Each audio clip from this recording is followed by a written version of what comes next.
Po, se janë përgjegjëse për familjen. Ja, po, nuk është punë veç e përgjegjësisë, është edhe ajo rezistenca të cilën e kanë që kur njëherë nuk bezdisën. Për këtë arsye, unë i veçoj gratë, them, janë më rezistente çdo aspekt. Nga njëherë edhe në shumë punë të burrave, edhe në shumë sakrifica që realisht rregulloret ose ligjet ose edhe feja nuk i kërkon prej gruas. Mirë po nga njëherë ajo dhe në ato sakrificat që jeta i imponon, ajo mund të dalë jo, mund të dalë edhe më rezistente se sa edhe vetë burrat. Edhe jemi dëshmitar që shumë nana kanë dalë shumë më trimnesha, më burnore, më rezistente. Ajo fjala shpreja popullore, më gajretgjike se plot do burra. Ato nuk e kanë pas letë me i lind fëmijët, me u kujdes për ta, me i rrit, me i eduku, edhe në fund ndonjë nanë, jo ndonjë, por shumë nanat tona, me u përball me dhimbjen e humbjes së fëmijët.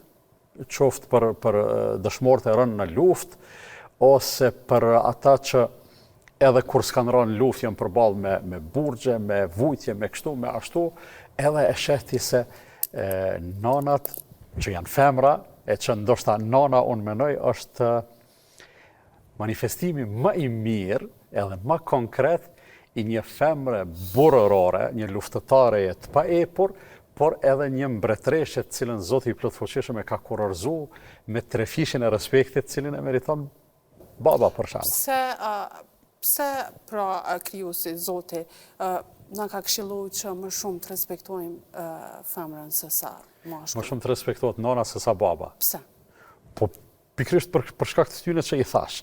E kam të lexuar, pra gjithmonë kur du të flas një temë e cila nuk është kompetenca ime, i referohem leximet ose asaj që e kam dëgjuar. E kam të lexuar se vetëm dhimbjet e lindjes janë 36 herë më të forta se një dhimbje maksimumin e cilës mund të aduroj një mashkull. Është vërtetu me shketësërisht.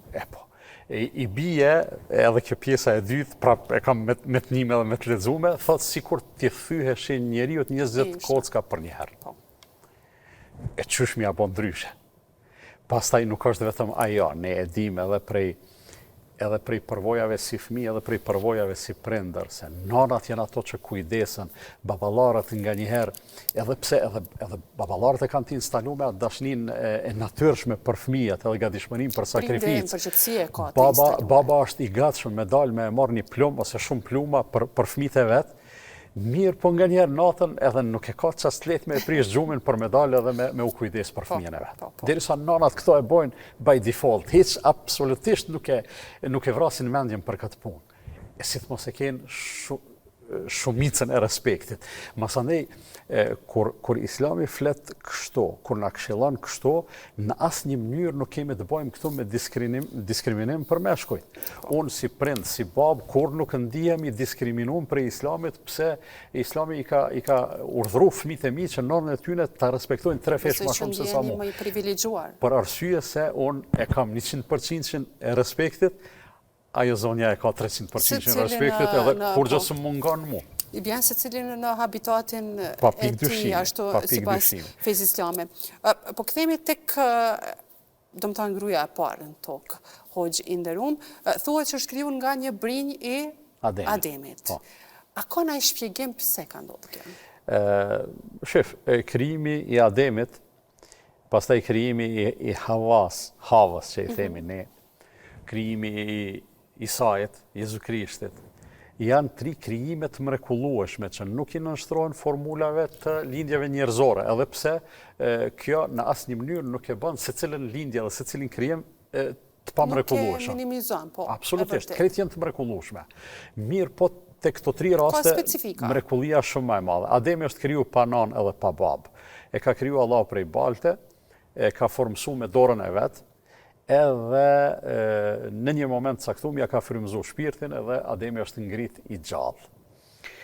Pastaj e ka vendos Ademin në xhenet. Dua një kronologji me përmend për me mrit të një pikë interesante. E ka vendos Ademin në xhenet edhe xheneti a është ai xheneti i përjetësisë apo ka qenë një xhenet i kësaj bote në tokë është debat... Ndërpres pak sekunda, do më thonë, njeriu I parë në tokë nuk ka fillu nga toka, po ka zbrit. Ajo është kriju nga toka, mund të ketë qenë xhenet I tokës, edhe po mund të ketë qenë një lartësi po jo për në arsye se... tokën që ne e njohim. Edhe mund të ketë qenë edhe në tokën që ne e njohim. Po, do më thonë, ka qenë një lartësi edhe kur I ka thonë Zoti zbret, për me e kuptu zbritjen. Po e që dua të them, xheneti, për shkak se ne kemi deri diko shpjegime, mirë po këto çështjet e fesë dhe të besimit, megjithatë janë më tepër transcendentale se sa që janë të dukshme dhe të prekshme dhe të eksperimentueshme. Sikur të ishin kështu atëherë s'do të quhej besim, do të quhej diçka tjetër. Dhe xheneti nënkupton jetën e përkryer. Edhe kur themi jetën e përkryer, Zoti e vendosi Ademin në xhenet, jeta e tij ishte përkryer, megjithatë Ademi nuk bëhej rahat. Mungonte diçka. I mungonte, por ai absolutisht nuk e kishte idenë se çka I mungon, ndërsa Zoti I gjithësisë, që është I plotfuqishëm dhe I gjithdijshëm, në një kohë të xhumit të Ademit, e kjo na bën me besu se ai xheneti ka qenë tokë, se në xhenet atje kur në xhenetin e përjetësisë në botë Zotit të mundshme me qenë atje s'ka xhum, se s'ka lodhje, s'ka nevojë për xhum. Edhe në moment të xhumit Zoti e krijon Havan prej brinjes, prej një prej brinjeve të Ademit. Edhe brinjet, sikur se e dim, janë të shtrembra, për shkak të nevojës që kemi ne për të qenë ato kësaj. Edhe prej asaj e krijon Allahu Havan, krijesë e plot, e përsosur, edhe kur zgjot Ademi, befasohet është një krijesë afër vetes. Edhe e kupton se Zoti ja ka kriju edhe bashkëshorten, respektivisht e ka kriju atë gjysmën e çiftit. Jo gjysmën e qenjes njeri, po gjysmën e çiftit që pastaj vetëm këtë formë është kompletu një jeta njerëzore. A ka shpjegim?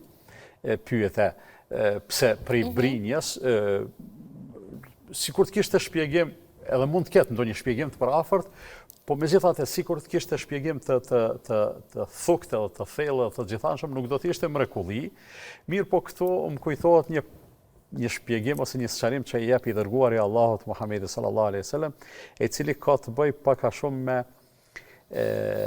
me çasjen që duhet gjinit të kenë ndaj njëri tjetrit, me kujdesin që e meritojnë, respektivisht me atë që njërës pali I mungon e pala tjetër e ofran, në mënyrë reciproke, gjithsesi. Edhe thot I dërguari sallallahu alaihi wasallam, thot Zoti e krijoi bashkëshorten e Ademit prej brinjes, dhe brinja, sikur se e dim, është e shtrembër. Tash e ka tërhequr një paralele mes të shtrembtës së brinjes dhe natyrës njerëzore të femrës, në rastin konkret, thot edhe femra, thot është në jetën e saj kësaj. Duhet të kënaqesh me te ashtu si është, nëse përpiqesh ta drejtosh, ki me e thy. Nëse përpiqesh me e drejtu, ki me e thy. Po, se to një shumë vështirë me kuptu një femër, një grua. Po, shif, edhe... Komplekse. Ne nga njerë edhe vetën është e kemi me e kuptu. Nuk e njojmë vetën I shumë. Do më thonë, e pyet dikend, si je, thot, se di, nuk më ndihem mirë. Çfarë ke, thot, nuk e di çka kam. Do më thonë, edhe vetën e vetë nuk e kupton.